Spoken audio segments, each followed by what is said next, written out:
सादर नमस्ते मित्रों, मैं कोमल वेदार्थी विजय नवोदय में आपका हार्दिक स्वागत करती हूँ। पिछली वीडियो में हमने लीलावती ग्रंथ प्रदत्त वर्गमूल निकालने की विधि सीखी थी। अब इस वीडियो में हम देखेंगे कि भास्कराचार्य जी ने घन निकालने की क्या क्या विधियाँ बताई हैं। लेकिन इससे पहले हम एक वेद मंत्र से ईश्वर की स्तुति करेंगे और उसके बाद कक्षा प्रारंभ करेंगे। ये एक वेद मंत्र हम 4-5 दिनों तक चलाएंगे ताकि पढ़ाई के साथ साथ एक वेद मंत्र भी हम याद करते जाएं। तो आइए आज से इस एक मंत्र का पाठ प्रारंभ करते हैं। ओम समानिवः आकूतिः समाना हृदयानिवः समानम् अस्तु वो मनः यथा वः सुसह असति। यह ऋग्वेद का अंतिम मंत्र है। तो आइए अब हम कक्षा का शुभारंभ करते हैं।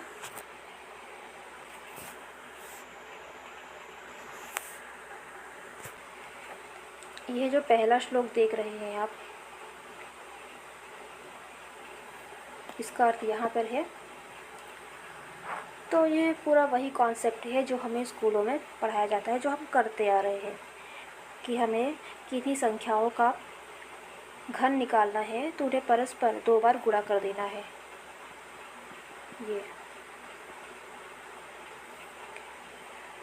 तो हमारे पास घन निकल कर आ जाएगा, यानी कि किसी एक संख्या का 2 बार गुणा करना। 2 बार यानी ये तो हमारी मूल संख्या हो गई, फिर ये 1, फिर ये 2। एक बार गुणा करने को हम ऐसे कहेंगे इसको। तो एक बार गुणा करने पर हमारा ये वर्ग निकल कर आ जाएगा और 2 बार गुणा करने पर हमारा घन निकल कर आएगा। तो इसका आशय कुछ इस प्रकार से है।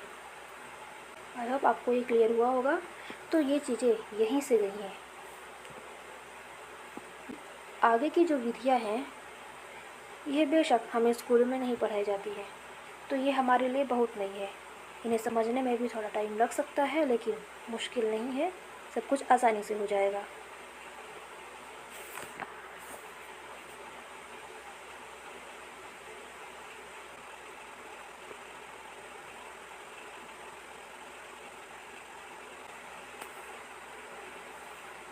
तो हम शुरू करते हैं।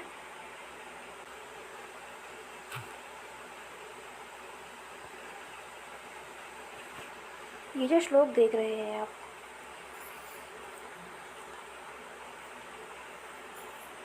यह घन निकालने की दूसरी विधि है। इसका हम अर्थ देखेंगे।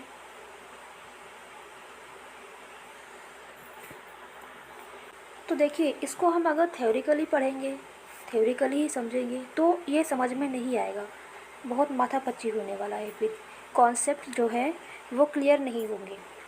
तो मैंने क्या किया है कि इनको चरणों में बांट लिया है। हमारे टोटल 5 चरण है और इन्हीं 5 चरणों से ही हम सीखेंगे कि आखिर यह श्लोक हमें कहना क्या चाह रहा है, इसके कॉन्सेप्ट्स क्या है। तो अर्थ से हम देखते जाएंगे और यहाँ पर हम करते भी जाएंगे। तो देखिए, सबसे पहले भास्कराचार्य जी क्या कहते हैं कि अंत के अंक का घन करके एक स्थान में रखें, यानी कि ये प्रथम चरण हो गया। प्रथम चरण में क्या कहा है कि अंत के अंक को घन करके एक स्थान में रखना है। मान लीजिए हमारे पास कोई संख्या है, मान लीजिए हमारे पास है 25। अब हमें 25 का घन निकालना है।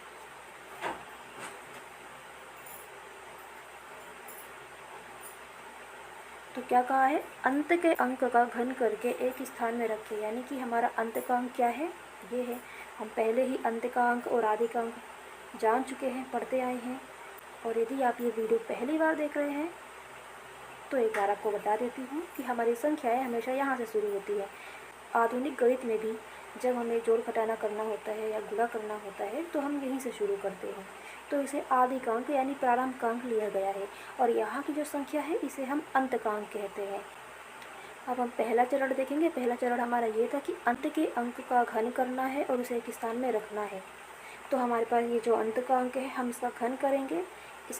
इसका घन करने के बाद हमारे पास आ जाएगा 8। तो अब हम इसको एक स्थान पर लिख लेंगे। ये जो हमने अंक को एक साइड लिखा है इसे पंक्ति कहते हैं। अब देखिए हमारा पहला चरण हो गया है।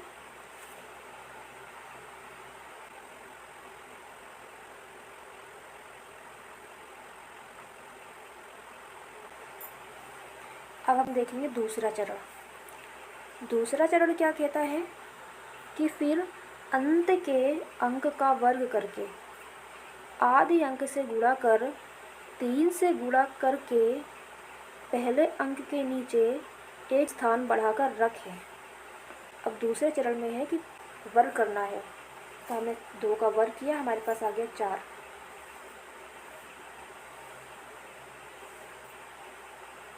चार निकल कर आ गया। फिर अगला क्या था कि वर्ग करके आदि अंक से गुणा करो। यानी कि अब हमें इस 4 का आदि के अंक से गुणा करना है। ये जो 5 है इससे गुणा करना है। तो हम 4 का 5 से गुणा करेंगे तो हमारे पास 20 निकल कर आ जाएगा। अब हमने गुणा भी कर लिया। अब क्या था, अब 20 से 3 का गुणा करना है तो हमारे पास 60 निकल कर आ जाएगा। फिर इस 60 को पंक्ति में एक स्थान बढ़ाकर लिख लेना है। ये जो हमारी पंक्ति बनी थी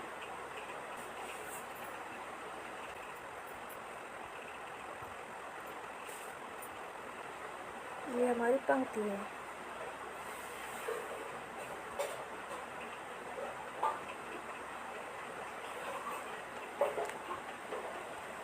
तो हमारा चरण 2 भी पूर्ण हो गया। हमारा चरण 2 क्या कहता है कि अंत के अंक का वर्ग किया, फिर प्राप्त वर्गफल का आदि अंक से गुणा किया तथा बाद में हमें जो गुणनफल प्राप्त हुआ उससे 3 का गुणा किया। फिर जो हमें गुणनफल प्राप्त होता है उसको पंक्ति में एक स्थान बढ़ाकर लिख देना है। ये आप देख सकते हैं। अब हमारा तीसरा चरण क्या है? तीसरा चरण कहता है कि अब आदि के अंक का वर्ग करना है। यहाँ आप देख सकते हैं आदि के अंक का वर्ग कर उसको 3 से गुणा कर अंत के अंक से गुणा करके उसी पंक्ति में एक स्थान बढ़ाकर लिखें। यानी कि अब हमने जो चरण 2 में किया था सेम वही कॉन्सेप्ट है, बस यहाँ पे थोड़ा सा उल्टा कर देना है। पहले हमने चरण 2 में क्या किया था कि अंत के अंक का वर्ग किया था। अब यहाँ चरण 3 में करना है कि आदि के अंक का वर्ग करना है। समझ रहे हैं कॉन्सेप्ट? चरण 2 में क्या किया था कि अंत के अंक का वर्ग किया था, फिर वर्गफल का आदि के अंक से गुणा किया था।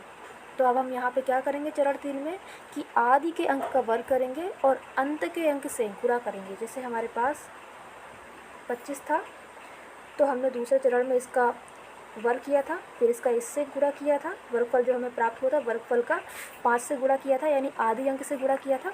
फिर आदि अंक से गुणा करने पर जो हमें संख्या प्राप्त हुई उसमें हमने 3 का गुणा किया था। कुछ ऐसे कॉन्सेप्ट्स हैं। तो अब हमें यही कॉन्सेप्ट अपनाना है, बस उल्टे तरीके से, मतलब इधर से। अब हम आदि के अंक का वर्ग करेंगे, हमारे पास 25 आ गया। अब 25 में हम 2 का गुणा करेंगे, यानी कि अंत के अंक के साथ गुणा करेंगे, हमारे पास आ गए 50। अब क्या था अगला हमारा कि अब जो गुणनफल प्राप्त हुआ है उसमें 3 का गुणा करना है, तो हमारे पास आ गया 150। अब क्या था कि अब इसको पंक्ति में एक स्थान बढ़ाकर लिख लेना है। तो हम 150 को कुछ इस प्रकार से लिख लेंगे।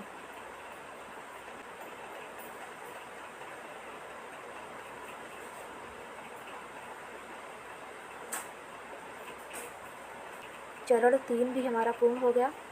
अब चरण 4 क्या कहता है? चरण 1 को याद कीजिए। चरण 1 में हमने क्या किया था कि हमने अंत के अंक का घन किया था। अब चरण 4 में हमें वही करना है।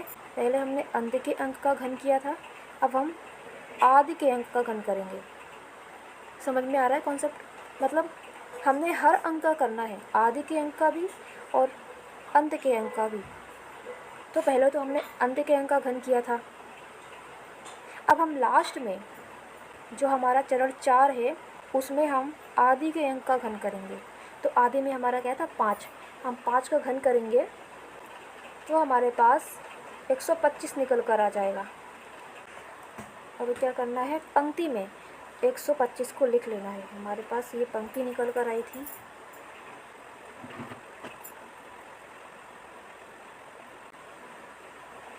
अब सबको जोड़ देना है। हम पहले भी कर चुके हैं इसी तरह का काम, वर्ग में हमने किया था, तो आपको ये कॉन्सेप्ट क्लियर हो रहा होगा।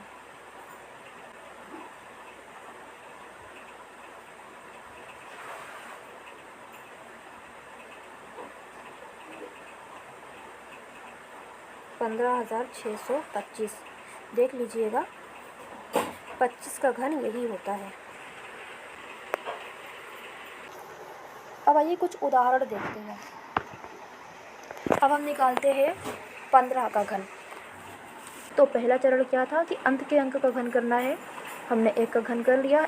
अब दूसरे चरण में क्या था कि अंत के अंक का वर्ग करना है, फिर वर्ग करने के बाद प्राप्त वर्गफल का आधे अंक में गुणा करना है। तो हमने 1 का वर्ग किया, 1 ही आया, फिर 1 का हमने 5 से गुणा किया, 5 ही आया हमारे पास। अब क्या करना था कि अब अंत के अंक का वर्ग करने के बाद प्राप्त वर्गफल का आधे अंक से गुणा करने के बाद जो गुणनफल प्राप्त होता है उससे 3 का गुणा करना है। यानी कि हमने 1 का वर्ग किया, 1 आया, फिर 1 का 5 से गुणा किया, 5 ही आया गुणनफल। अब इस 5 से 3 का गुणा करना है, तो हमारे पास आ गया 15।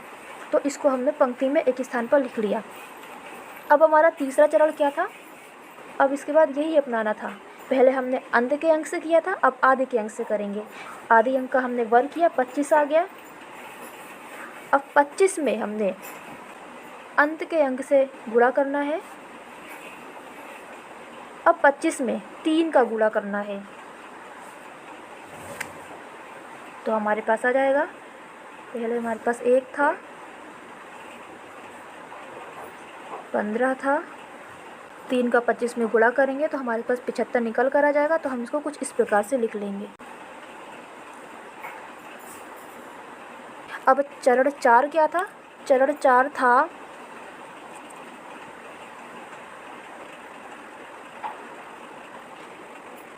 चरण 4 में क्या था कि हमें आदि के अंक का घन करना है।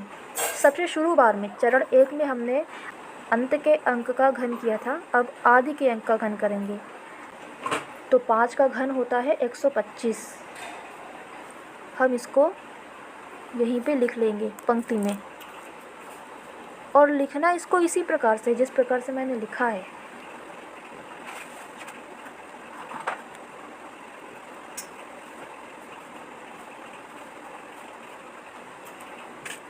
यहाँ पे देख सकते हैं ये एक एक स्थान छोड़कर लिखा है, इस प्रकार से ही लिखना है, तभी हमारा चाहे वो वर्ग हो, वर्गमूल हो, घन हो या घनमूल हो, ये सब निकल कर आएगा। तो देख रहे हैं सब एक दूसरे से जुड़ा हुआ है, कुछ अलग नहीं है। अगर आप लीलावती ग्रंथ शुरू से पढ़ेंगे, ध्यान से पढ़ेंगे, तो आसानी से चीज़ें समझ में आ जाएंगी। क्योंकि ये पंक्ति वाला हमने वर्ग में भी देखा था, वर्गमूल में भी देखा था, अब हम घन में भी देख रहे हैं, अब हम इसे घनमूल में भी देखेंगे।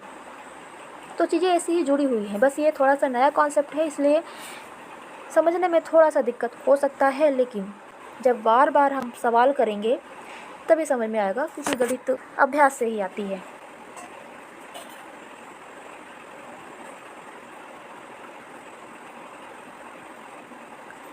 अभ्यास के द्वारा ही हम गणित पर अपनी पकड़ बना सकते हैं, बिना अभ्यास के कुछ नहीं होगा। तो अब हम इनको जोड़ लेंगे। हमारा अंतिम सबसे बाद वाला चरण यही है, जोड़ने के बाद हमारा आंसर आ जाएगा।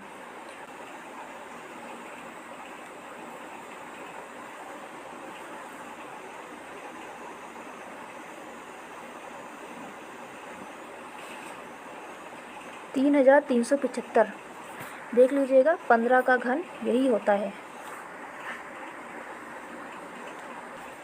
तो बहुत ही आसान विधि थी और बहुत ही आसानी से आ गया, तो कोई कठिन नहीं है ये, बस अभ्यास करना है, कुछ सवालों को करना है और उसके बाद आंसर निकल कर आ जाएगा बहुत ही आसानी से।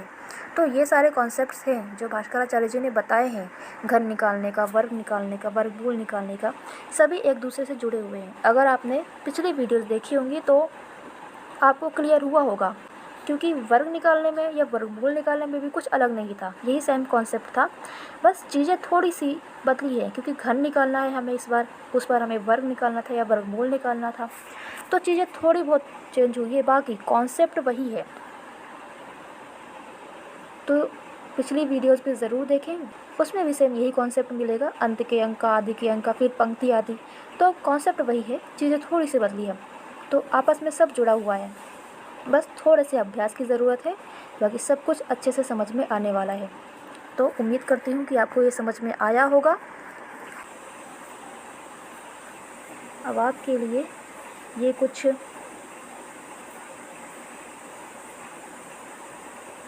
संख्याएं हैं, इनका घन निकालिए आप इसी विधि से।